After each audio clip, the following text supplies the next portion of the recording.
विषय इसलिए गंभीर हो जाता है कि पूर्व प्रधानमंत्री देवगौड़ा के पोते, कर्नाटक के पूर्व सीएम कुमारस्वामी के भतीजे, पूर्व मंत्री एचडी रेवन्ना के भतीजे और एनडीए के मौजूदा उम्मीदवार, जिनके लिए आपके सबसे बड़े चेहरे देश के प्रधानमंत्री ने प्रचार किया। ये रेवन्ना कहां है? सर, संविधान को अपना काम करने दीजिए, जहां भी होगा पकड़ के आएगा, जहां होगा पकड़ के आएगा। निश्चित तौर पर आप कह रहे हो कि उसे गिरफ्तार किया जाएगा, तो ये जर्मनी भाग गया या भगा दिया गया? अब सर, मैं तो था नहीं ये देखने के लिए कि वो भाग रहा है या भगाया जा रहा है, लेकिन अगर रिपोर्ट हुई है, सरकारी एजेंसियां अपना काम कर रही है, तो निश्चित तौर पर उस पर कोई लाग लगाव नहीं होगा। जो रूल विपक्षी दलों के लिए है, वही रूल उस व्यक्ति के लिए भी है जो हमारा सहयोगी सर, रहा है। इस देश के दो मुख्यमंत्री रहे, वो जेल के अंदर हैं, हेमंत सोरेन और केजरीवाल। केजरीवाल तो इस वक्त मौजूदा मुख्यमंत्री हैं और हेमंत सोरेन पूर्व मुख्यमंत्री।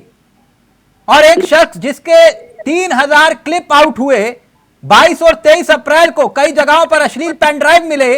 26 अप्रैल को वोटिंग खत्म हुई हासान से, जहां से वो चुनाव लड़ रहा है, और 27 अप्रैल को जनाब जर्मनी के लिए रवाना हो गए। तो ये किसने भगाया उसको?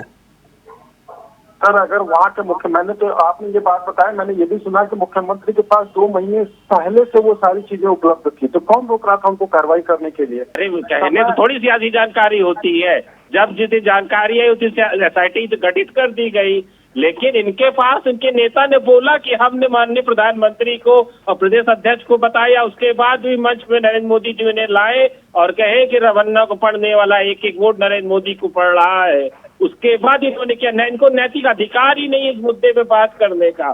दिसंबर 2023 को बीजेपी के प्रदेश अध्यक्ष को चिट्ठी मिली थी और आप ही के नेता ने उन्हें बताया था कि इन्हें टिकट मत दीजिए, इनके नाम के जो है कई किस्से जो है मार्केट में तैर रहे हैं, और आप लोगों ने बाकायदा उन्हें टिकट भी दिया और प्रचार भी किया। अब जवाब दीजिए प्रदीप जी।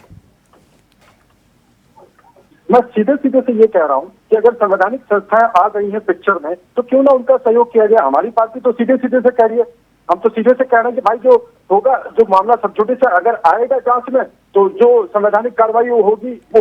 अब यही बात अगर अमित शाह जी, अभी यही बात अगर क्या ये सच नहीं है कि आपके लोकल लीडर देवराज गौड़ा ने 8 दिसंबर 2023 को कर्नाटक बीजेपी अध्यक्ष को चिट्ठी लिखी थी और इस पूरे मामले की जानकारी दी थी?